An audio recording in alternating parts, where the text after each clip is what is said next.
Marker. Camera set. Action! Well, I knew it was Chiwetel. I've been watching him for a long, long time. And I always felt that he was able to sort of reach that kind of performance. And I knew that he could do it. I was born a free man. Can I get a kiss, please? Thank you. Until the day I was kidnapped and sold into slavery. We had a pretty extraordinary script. And at that point, we got Chiwetel Ejiofor to commit to playing Solomon. If you want to survive, do and say as little as possible. Well, I don't want to survive. I want to live. Chiwetel got on board, and there was never another Solomon. Pick that cut! Move along, huh? When I first read the script and the book, I'd never read or seen anything like that in my life.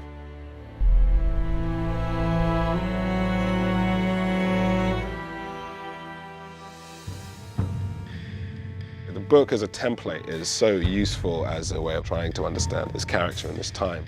Master brought you here to work. I don't want to hear a word out of none of you. Once you read Solomon's autobiography, it puts you in a certain mindset where you start to get a little glimpse into what he's going through and what he is seeing. I originate from Canada. I guess where that is. Well, I know where Canada is. I've been there myself. Well, travel for a slave. Once I started to see that, to really feel what that emotional journey would mean for someone, it's impossible to kind of lose it. It's something that has really penetrated me. Went down to the river Jordan. Going to the plantations in the South and being in places where some of these things occurred. That burning heat, the violence that he sees occur. You do get a glimpse of what the day-to-day must have been like. It's quite a thing. Chiwetel conjures up the most profound empathy, not just because of the situation. There's something about him and what he transmits as an actor that's just very, very earnest, very vulnerable, very sharp, and you really care for him.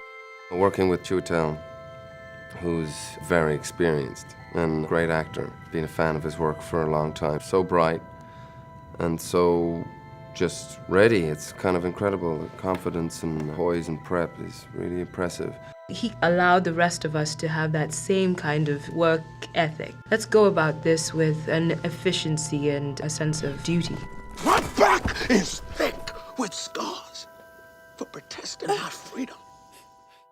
Watching Chiwetel was, to me, a masterclass in subtlety and in nuance, because he did have this 12 years of this story to tell, and starting in one place, and I was able to see all of it just alive in him. You can't imagine how difficult it was to do what he had to do. He's in every scene. Emotionally, as an actor, it's a rigorous workout. I worked with a dialect coach and strove to indicate the passage of 12 years to the hair, makeup, voice, physicality. He became very much in depth into Solomon, and that was impressive to see. Days ago, I was with my family, in my home. Now you tell me all is lost. It takes a lot of courage and strength to keep within that character for that period of time.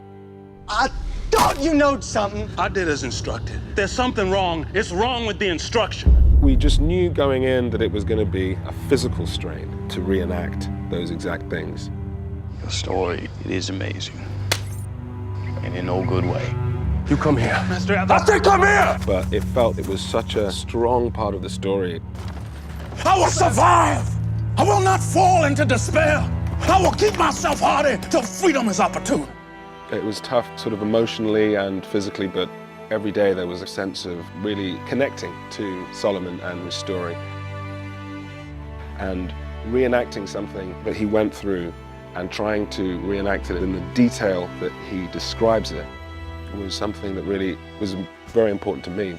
It would be an unspeakable happiness to see my wife and my family again. Chiwetel has the ability and nobility to sort of hold the camera and hold the whole film together. It was an extraordinary journey to go on, and I knew that it would be. I was a free man. I'm not a slave.